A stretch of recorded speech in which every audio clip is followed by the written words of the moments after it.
The way the game has trended to a more perimeter-oriented style has rendered freakishly tall players almost useless in the NBA. That may be true to some extent, but we still have extremely skilled giants in the modern NBA. So now, let's look at the tallest NBA players in the modern era. Number 10. Dereck Lively II, 7 foot 1 inches. For years, Luka Doncic has been searching for a rim-running center who is tall, mobile, and athletic enough to catch his passes inside the paint and throw down dunks with ferocity. He was stuck with Dwight Powell for several seasons before 2023 when the Dallas Mavericks acquired Dereck Lively II. Lively, at 7 foot 1, is a legitimate modern-day center. He runs the floor well and knows how to catch lobs inside the paint. Lively understands that his role is to make himself available near the basket so that he can be Doncic's biggest target. While he's ceded his starting center job to Daniel Gafford, he's done exceptionally well off the bench because he's often taller and more mobile than most of the other backup centers in the NBA. The 12th pick of the 2023 NBA draft out of Duke seems to have a bright future ahead of him. Number 9. Chet Holmgren, 7 foot 1 inches. If the world didn't have Victor Wembanyama, Chet Holmgren would have been the talk of the town when it comes to giants who aren't supposed to have the skills of a guard. Chet is a unicorn in his own right because he's 7 foot 1 but can move and shoot like a shooting guard. He's like a taller yet slower modern-day version of Kevin Durant, and he's been wonderful for the OKC Thunder during his rookie season. The giant from Gonzaga is not only a capable shooter and ball handler, but is also incredibly skilled at protecting the basket. Holmgren knows how to use his mobility and timing to bother shots at the rim and swat layup attempts. Holmgren may be on the skinnier side of things, but he's going to be one of the big guys to watch out for in the future, especially if he starts adding lean muscle mass to his twig-like frame.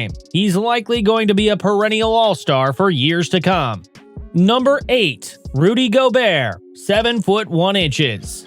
Rudy Gobert was drafted out of France at a very young age while he was still incredibly raw. The only reason why he was an interesting prospect was his freakish length at the center position. Standing at 7 foot 1 but with arms that are longer than 7 foot 9 inches, Gobert once had the longest wingspan since the NBA started measuring arm length. Of course, he's no longer the longest player in the NBA, but he's used his height and length to perfection. Known as the Stifle Tower, his defensive instincts are top-notch, as he's arguably the best rim-protecting big man in the NBA. He's improved the defense of every team he's ever played for and is a multi-time winner of the Defensive Player of the Year award. Gobert is the modern-day Dikembe Mutombo in the sense that they are both multi-time Defensive Player of the League winners, but have very limited offensive capabilities. Still, Gobert has proven himself as an exceptional rim-running center because of his freakish length.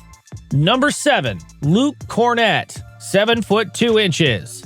The son of the 6'9" former NBA player named Frank Kornet, Luke Kornet outgrew his father by 5 inches because he stands at 7 foot 2. The center out of Vanderbilt has been in the NBA for a while already, but it was only when he joined the Boston Celtics in 2021 that he found a place in the league. Kornet is one of the best backup centers in the league, especially if the team needs height off the bench. He's a good finisher and is also underrated as an inside presence on defense. But the way he contests shots is one of the most fascinating stories in the NBA. Luke Kornet's trademark Kornet contest involves him contesting three-pointers or mid-range jumpers by jumping inside the paint with his arms fully extended upward. The unconventional way of contesting jumpers has actually worked because Kornet is so tall that he can cover the basket, making it hard for jump shooters to see where they're shooting the ball. Number 6. Moses Brown, 7 foot 2 inches. Made famous by this chin-up moment in college when he was still with the UCLA Bruins, the 7 foot 2 Moses Brown hasn't made a lot of noise in the NBA, but he's still good enough to find a team every season. He's only appeared in a total of 147 games since entering the league in 2019, and he's been jumping from one team to another since his rookie season. Probably the reason why he seems to always find a team looking to sign a backup center is the fact that he's one of the tallest players in the league. But other than a few flashes of brilliance for him, he hasn't done much. Brown, of course, is still young by NBA standards and still has hope to find a permanent home and a steadier role in the league as long as he keeps his chin up and continues to keep his chin up. Number 5. Kristaps Porzingis, 7 foot 2 inches.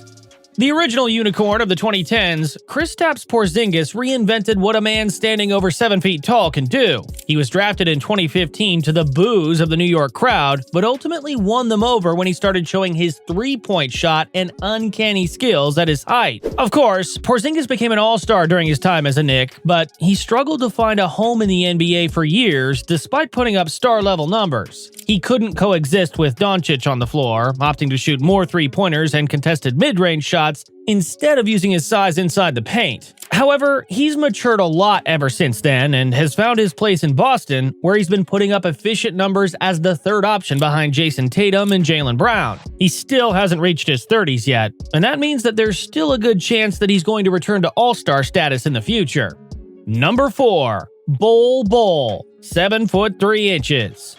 Bol Bol is the son of the legendary 7'7" Manute Bol, who was one of the 2 tallest players to ever play in the NBA. The younger Bol didn't inherit his father's freakish height, but he's still one of the tallest players in the NBA at 7'3". But what distinguishes him from his father is the fact that he's a lot more skilled. Manute entered the NBA as a raw prospect who barely played any basketball. Meanwhile, Bol has guard-like skills that make him a fan-favorite big man. He was supposed to be a lottery pick in 2019 after averaging 21 points in 9 games in college. But he fell in the second round and has struggled to find the right team in the league. For a while, the initial belief was that he couldn't find a role in Denver during his first 3 years in the league because he didn't fit the system. However, he's been struggling to find consistent minutes since moving on from the Nuggets. Bol still shows flashes of brilliance from time to time, but one would wonder whether or not he has the makings of a star.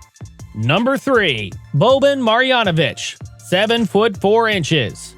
He's probably the friendliest giant in the history of the NBA. The 7'4" Boban Marjanovic is widely considered the nicest and funniest big man in the league, and he probably has 0 haters due to his lighthearted demeanor. But while he joined the NBA during the latter part of his career, he's done a good job winning fans over to his side because of his dominance at the center spot. Of course, he doesn't fit the style of the modern-day NBA because he's far too slow to keep up with the rest of the league. But Boban is fun to watch when operating from the post, where he could make opposing centers look like children. He's in the twilight years of his NBA career and has struggled to find minutes. But Marjanovic is likely going to continue to find a home in the league because he's such a fun guy to have around in the locker room.